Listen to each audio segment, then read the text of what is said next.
और बड़ी खबर आपको बता दें, आज 3:30 बजे चुनाव आयोग की प्रेस कॉन्फ्रेंस होने वाली है। आपको बता दें 5 राज्यों में जो विधानसभा चुनाव होने वाले हैं उसको लेकर तारीखों का ऐलान इसमें हो सकता है और तमाम तरह की वार्ता विचार विमर्श चुनाव तारीखों के मद्देनजर हो चुके हैं, इसलिए ये प्रेस कॉन्फ्रेंस काफी इंपॉर्टेंट है। अशोक सिंघल हमारे संवाददाता हमारे साथ जुड़ गए हैं। अशोक, क्या जानकारी? आज 3:30 बजे विज्ञान भवन में 5 राज्यों के चुनावों के शेड्यूल के बारे में घोषित किया जाएगा। चुनाव आयोग ने अभी इसकी जानकारी दी है कि अब 3:30 बजे जो तारीखें हैं चुनावों की, कितने फेजेज में कौन से स्टेट में चुनाव किए जाएंगे, उसकी आज घोषणा की जाएगी। उत्तर प्रदेश, मणिपुर, पंजाब, उत्तराखंड 5 राज्य हैं जिनमें चुनाव होने हैं और बहुत दिनों से लग रहा था कि कब चुनाव की घोषणा होगी, लेकिन आज फाइनली चुनाव आयोग की डेट्स की घोषणा करने जा रहा है।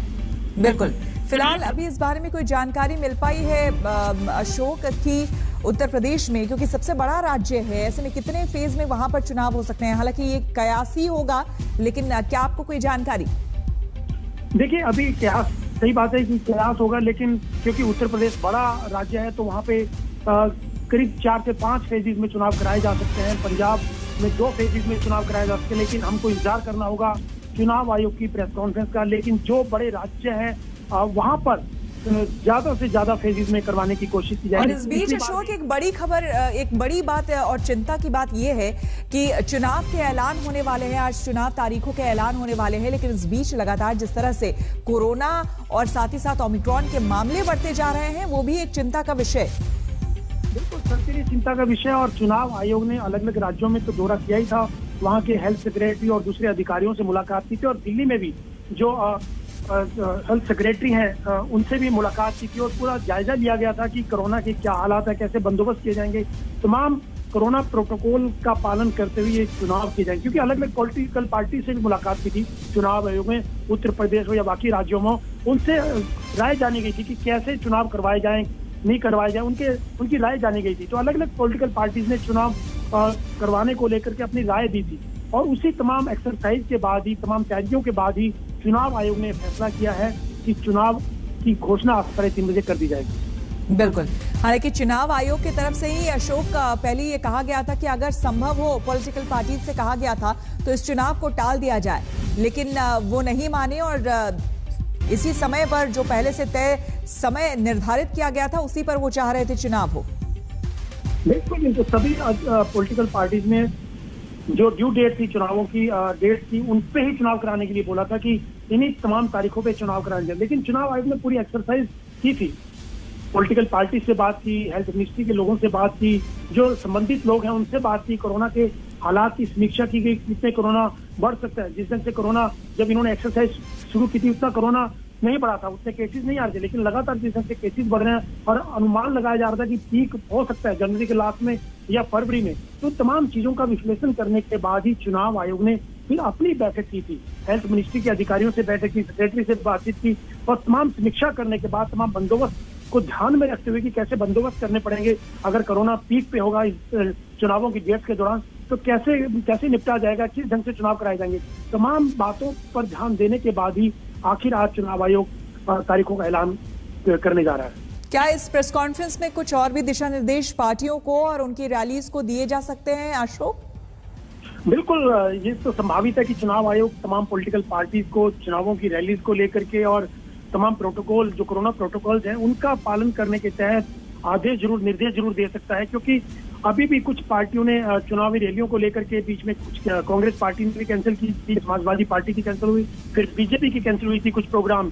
तो खुद पॉलिटिकल पार्टी की बात को लेकर के कंसर्न है कोरोना के हालात को लेकर के, तो कम से कम गैदरिंग हो, बीच में डिजिटल ऑनलाइन रैलीज की भी बात आई थी, लेकिन अभी तक उसका फैसला नहीं हुआ है। तो तमाम कोरोना प्रोटोकॉल को देखते हुए, सोशल डिस्टेंसिंग की बात है या दूसरे जो प्रोटोकॉल्स हैं कोरोना के, उनको देखते हुए चुनाव आयोग उस पर जोर देगा कि तमाम पॉलिटिकल पार्टी को, चाहे वो रैलीज हो या दूसरे प्रोग्राम्स हो, उनको ध्यान में रखते हुए ही आपको चुनाव करवाने चाहिए, रैली एड्रेस करनी चाहिए, तो गैदरिंग को किस ढंग से गैदरिंग की जाए, उनको कैसे एड्रेस किया जाए और कैसे चुनाव होंगे, कैसे पोलिंग होगी, इन तमाम चीजों को देखते हुए ही गाइडलाइंस जारी की जाएंगे, निर्देश जारी किए जाएंगे। बिल्कुल अशोक, क्या जिस तरह से कोरोना की रफ्तार बढ़ती जा रही है और लगातार एक खतरा, एक चिंता की बात लगातार जो है वो अपने जगह पर बना हुआ है कोरोना और ओमिक्रॉन, ऐसे में जो फेजेस एक यूजुअल अगर डे में अगर ये चुनाव होते तो उसमें जिन फेजेस में होते तो क्या वो फेजेस भी बढ़ाए जा सकते हैं? जहां पर मान लीजिए कि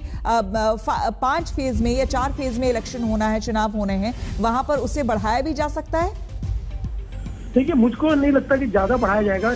जैसे बड़े स्टेट्स हैं जो हमेशा से प्रैक्टिस रही है कि बड़े स्टेट में 4 से 5 या ज्यादा भी हो सकते हैं, उसी पैटर्न पे, जैसे पिछली बार भी उत्तर प्रदेश में हुआ था, उसी पैटर्न पे चुनाव होगा। लेकिन क्योंकि कोरोना प्रोटोकॉल को देखकर, 5 साल पहले कोरोना नहीं था, कोई महामारी नहीं थी जब चुनाव हुए थे 2017 में, लेकिन अभी हालात दूसरे हैं, 2022 के हालात अलग है और इस वक्त कोरोना केसेस लगातार बढ़ रहे हैं और पीक अनुमानित की जा रही है जनवरी के लास्ट या फरवरी में। तो उसको देखते हुए तमाम दिशा निर्देश और तमाम कोरोना प्रोटोकॉल के पालन किए जाएंगे, क्योंकि ये महामारी उस वक्त नहीं थी। तो हालात बदले हुए हैं, इन बदले हुए हालात में इन 5 राज्यों में चुनाव हो रहे हैं, पिछली बार की अपेक्षा बिल्कुल अलग हालात है। तो उनको देखते हुए चुनाव आयोग ने पूरी तैयारी की है, पूरी एक्सरसाइज की है और उसी के तहत ही चुनाव करवाए जाएंगे। क्योंकि जब पोलिंग भी होगी तो बहुत सोशल डिस्टेंसिंग के साथ पोलिंग की जाती है, मास्क मैंडेटरी किया जाता है, तमाम चीजों को जो पोलिंग बूथ पे एजेंट्स होते हैं या वहाँ पे ऑफिसर जो होते हैं उनका RT-PCR टेस्ट करवाया जाता है। तमाम चीजें जो प्रोटोकॉल्स हैं उनके पालन के तहत ही ये चुनाव संपन्न करवाए जाएंगे। बिल्कुल, बहुत बहुत शुक्रिया आपका अशोक तमाम जानकारी के लिए। तो आपको बता दें कि आज चुनाव आयोग 3:30 बजे प्रेस कॉन्फ्रेंस करने जा रहा है और 5 राज्यों, पंजाब, गोवा, उत्तराखंड, मणिपुर, उत्तर प्रदेश, इन 5 राज्यों में जो विधानसभा चुनाव होने वाले हैं उनकी तारीखों का ऐलान होगा और साथ ही साथ ये भी बताया जाएगा कि कितने फेजेस में कहां पर चुनाव होंगे। आपको बता दें कि पहले चुनाव आयोग की तरफ से ही ये सिफारिश की गई थी, पॉलिटिकल पार्टीज के सामने ये बात रखी गई थी राय मशवरे के लिए कि अगर संभव हो, क्योंकि जिस तरह से पहले ही 3rd वेव की आशंका जताई जा रही थी, तो इसे डिले या पोस्टपोन किया जाए। लेकिन पॉलिटिकल पार्टीज ने कहा कि नहीं, जो निर्धारित समय है उसी समय पर चुनाव होने चाहिए। अब ऐसे में 3:30 बजे आज प्रेस कॉन्फ्रेंस करने जा रहा है इलेक्शन कमीशन, इंतजार रहेगा। सत्येंद्र चौहान हमारे संवाददाता हमारे साथ फिरोजपुर से जुड़ रहे हैं। सत्येंद्र, जो जानकारी मिल रही है, क्योंकि जाहिर सी बात है पंजाब में भी चुनाव होने वाले हैं, कई मुद्दे वहां पर हैं। आज हमने खबर ये भी सुनी कि वहां पर ऑटो यूनियन जो है वो भी सरकार के अगेंस्ट वहां पर मन बना रहा है चुनाव के मद्देनजर। ऐसे में आज ही ऐलान होने वाला है, कितने फेजेस में होगा इसको लेकर भी घोषणा हो जाएगी 3:30 बजे।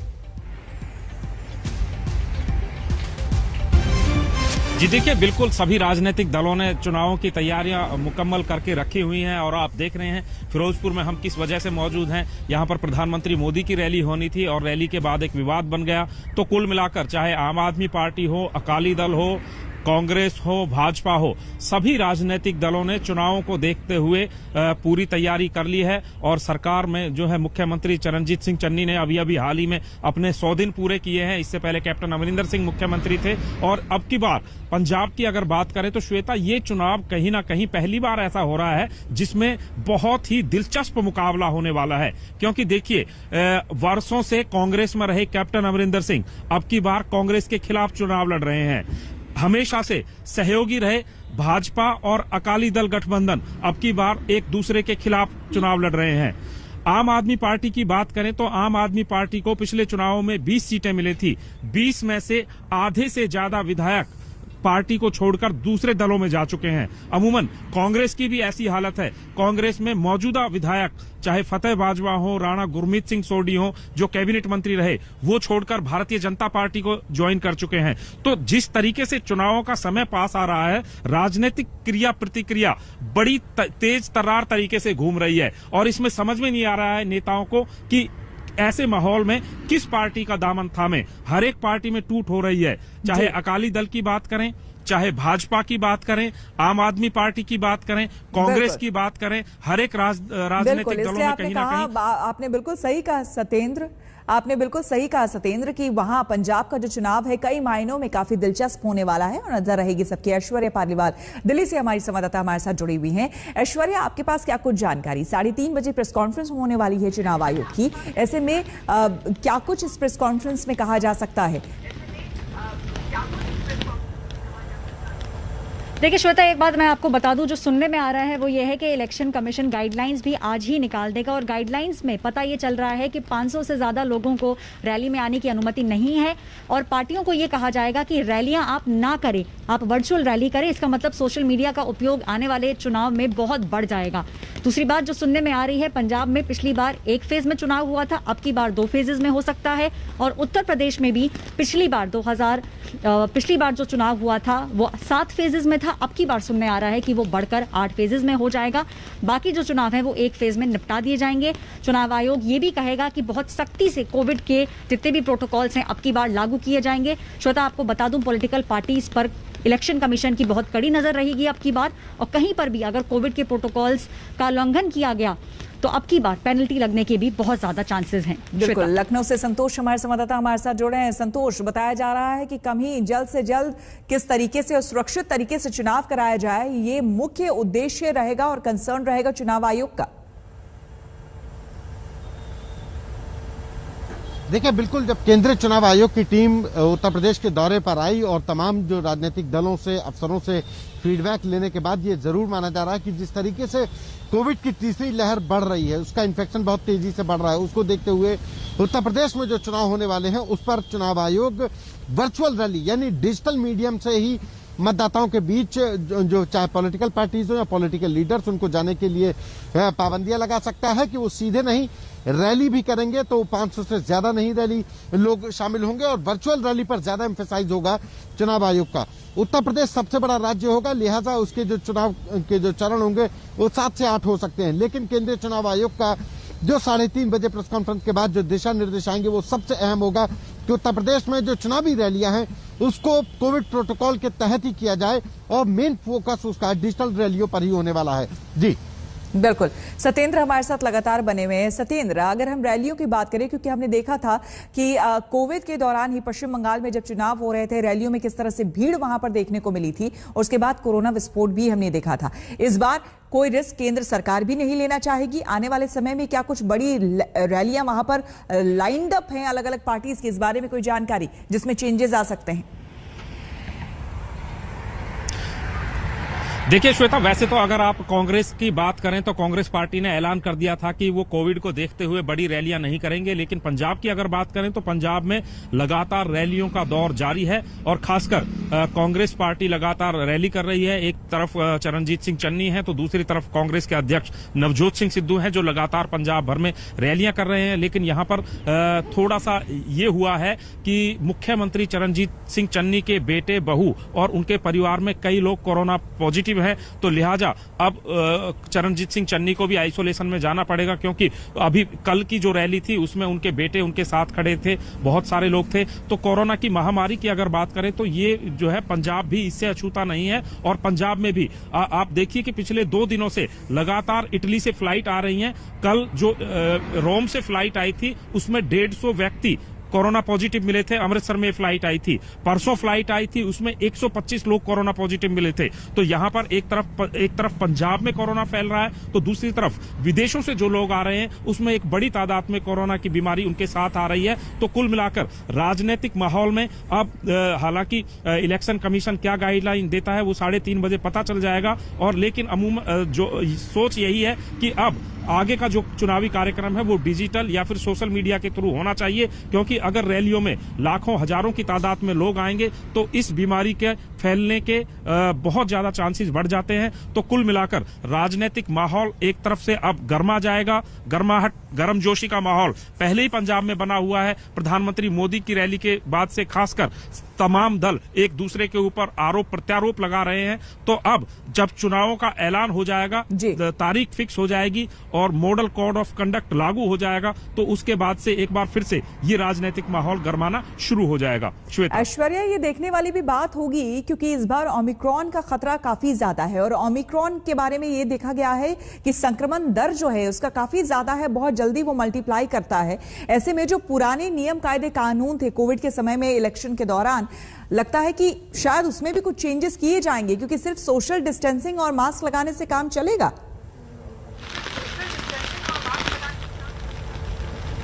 देखिए, एक चीज जो सुनने में और आ रही है श्वेता, इलेक्शन कमीशन जो करेगा वो ये है कि पहले की बात करें तो चुनाव में हर पोलिंग बूथ पे 1500 लोग होते थे। जब बिहार का चुनाव हुआ तो इसको बदलकर 1200 लोग किए गए और अब सुनने में आ रहा है कि चुनाव आयोग इसको घटाकर और कम कर देगा, जिसका मतलब है कि जो नंबर ऑफ पोलिंग स्टेशंस हैं वो बढ़ जाएंगे। चुनाव आयोग का ये मानना है कि वो पूरी तरीके से तैयार है। देखिए, जितने भी लोग चुनाव में इन्वॉल्व हैं उन सभी को फुल वैक्सीनेशन करवा दिया गया है। जिनको नहीं किया गया होगा उन लोगों का वैक्सीनेशन अगले 1 से 1.5 महीने में हो जाएगा। और यूनियन हेल्थ मिनिस्ट्री को भी इलेक्शन कमीशन ने साफ लिख के ये कहा है कि ये जो 5 राज्य हैं इसके अंदर 100% वैक्सीनेशन हो जाना चाहिए जब तक चुनाव का पहला फेज आए। इसका मतलब है कि कमीशन दबाव बना रहा है, कह रहा है कि हर तरफ 100% वैक्सीनेशन होना चाहिए और लोगों की जो संख्या है हर पोलिंग बूथ पे जो 1200 थी अब उसको घटाकर और कम कर दिया जाएगा। जो सुनने में आ रहा है 700 से 800 लोग हर पोलिंग बूथ पे लगाए जाएंगे। और ये भी हो सकता है कि समय बांध दिया जाए कि मानिए सुबह 8 बजे से अगर पोलिंग शुरू है तो 8 से 9 एक नंबर बांध दिया जाएगा कि उतने ही लोग पोलिंग बूथ पर खड़े रहें और बाकी लोग अपना नंबर लगा के आएं। तो ये सब चीजें जो हैं ये आज गाइडलाइंस के तहत बताई जाएंगी।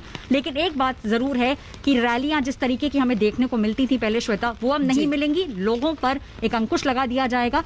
सुनने में आ रहा है सिर्फ 500 लोगों को ही अनुमति दी जाएगी और सोशल मीडिया का इस इलेक्शन में एक बहुत बड़ा रोल रहेगा। बिल्कुल संतोष, आपके पास क्या कुछ जानकारी है, क्योंकि अभी भी जो है पुरजोर तरीके से पार्टियां लगी हुई हैं और उत्तर प्रदेश जो कि सबसे बड़ा राज्य है वहां पर चुनाव होने हैं। खुद प्रधानमंत्री की कई रैलियां यहां हो चुकी हैं। आने वाले समय में क्या और इस तरह की कुछ रैलियां लाइंड अप है? देखिए, 9 तारीख को प्रधानमंत्री मोदी की रैली थी जिसको पोस्टपोन कर दिया गया। उसके बाद कांग्रेस ने अपनी सारी रैलियां कोविड की दलील देते हुए कि कोविड का संक्रमण बढ़ रहा है उसको रद्द कर दिया गया। यानी कांग्रेस और बीजेपी अगर कहा जाए तो उसके तमाम अन्य नेताओं की बीजेपी के उनकी रैलियां हो रही थी, उनके शोज हो रहे थे और उसके साथ ही अगर देखा जाए तो विभिन्न उद्घाटन कार्यक्रम हो रहे थे। उन उद्घाटन कार्यक्रमों में लोग इकट्ठा हो रहे थे। तो जाहिर सी बात है कि पॉलिटिकल पार्टी चाहे बीजेपी या कोई भी, वो अपना पॉलिटिकल माइलेज लेने के लिए हर मौके का फायदा उठाने की कोशिश में लगी थी। लेकिन अब जब आदर्श आचार संहिता लग जाएगी 3:30 बजे, जैसे ही चुनाव आयोग चुनाव कार्यक्रम का घोषणा करेगा उसके साथ ही आदर्श आचार संहिता लग जाएगी। और इस आदर्श आचार संहिता के लागू करने के बाद जो नियम बनाए जाएंगे आयोग के द्वारा, चाहे वो रैलियों को करने को लेकर के, चाहे वो उसको डिजिटल रैली करने को लेकर के या वैक्सीनेशन को लेकर के, ये तमाम जो पाबंदियां हैं, जो नियम कायदे हैं, उसके अनुसार हर पार्टी को उसका फॉलोअप करना पड़ेगा। लेकिन इतना जरूर है कि धीरे धीरे जो पॉलिटिकल पार्टीज थी वो भी कहा जाए कि डिजिटल रैली की तरफ या कहा जाए कि सोशल मीडिया के सदुपयोग की तरफ बढ़ने लगी। आज आम आदमी पार्टी की वाराणसी में रैली हो रही है, लेकिन वो डिजिटल रैली है। यूपी प्रभारी संजय सिंह उसको 3:30 बजे जो डिजिटल प्लेटफॉर्म पे, चाहे इंस्टाग्राम हो, फेसबुक हो, ट्विटर के जरिए वो लोगों से जुड़ेंगे, लेकिन वो डिजिटल रैली होगी।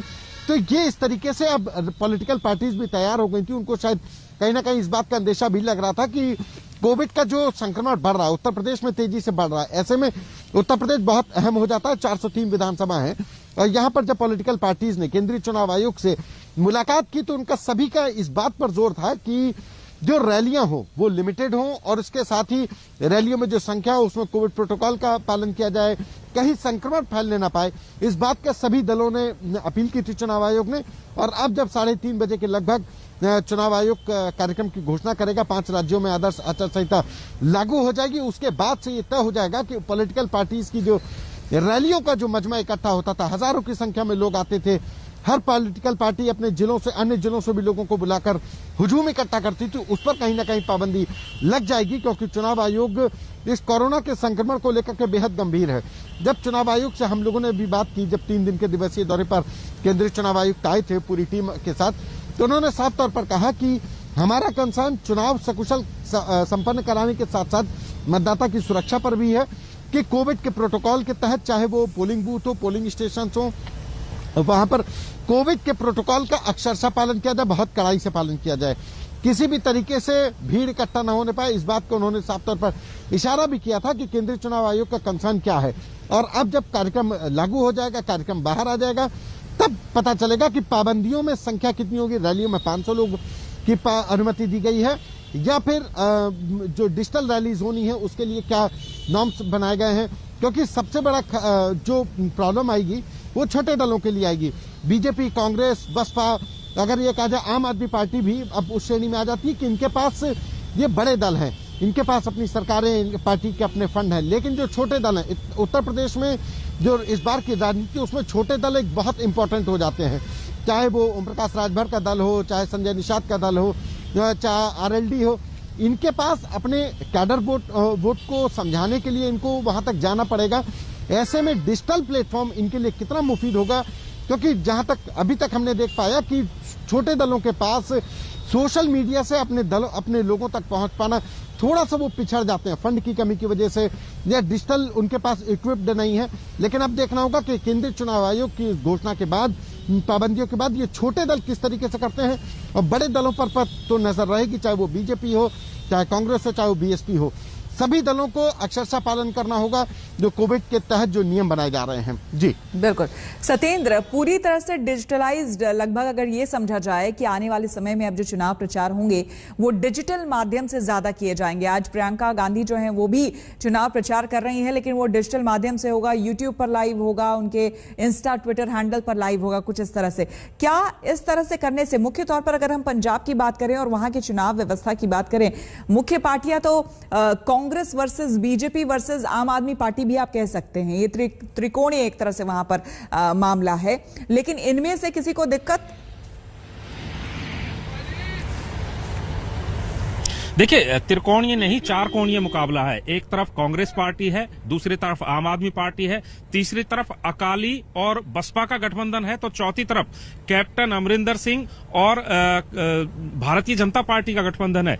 उसके अलावा पहली बार किसान संगठन चुनाव लड़ रहे हैं और उनको नहीं भूल सकते। डिजिटल की अगर बात करें तो किसान संगठनों ने तो पहले ही प्रयोग करके देख लिया है। दिल्ली में जब प्रोटेस्ट कर रहे थे तो वहां पर सारा काम जो है कहीं ना कहीं डिजिटल चल रहा था। लेकिन इन चुनावों की तैयारियां क्या हैं? मैं एक फ्लाईओवर पर खड़ा हूं श्वेता, ये तस्वीरें आपको दिखाऊं। देखिए, पूरा सरकारी फ्लाईओवर है और जहां पर भी कैमरे की नजर जाती है तो पोस्टर, होर्डिंग, बैनर चारों तरफ यहां पर अभी से लग चुके हैं, या फिर यूं कहिए कि पंजाब में चुनाव प्रचार की शुरुआत काफी लंबे समय से चल रही है। आप वो देखिए, पिलर्स पर आप देखें, खंभों पर आप देखें, होर्डिंग्स, बैनर, पोस्टर, तो ये चुनाव का जो एक माध्यम है वो पंजाब में ऑलरेडी चल रहा है। रैलियां हो रही हैं, जल्द से जुलूस हो रहे हैं। प्रधानमंत्री खुद यहां पर आए थे, हालांकि उनकी रैली में व्यवधान पड़ा, उनको जो है यहां से वापस जाना पड़ा इसी फ्लाईओवर से। तो कुल मिलाकर जो डिजिटल तौर तरीके हैं उनका उपयोग पंजाब में हो रहा है, ऐसा नहीं है, हो रहा है, लेकिन उसके साथ साथ जो पारंपरिक, आप बने रहे हमारे साथ, आप सभी बने रहे, आप लोगों से और हम जानकारी लेंगे।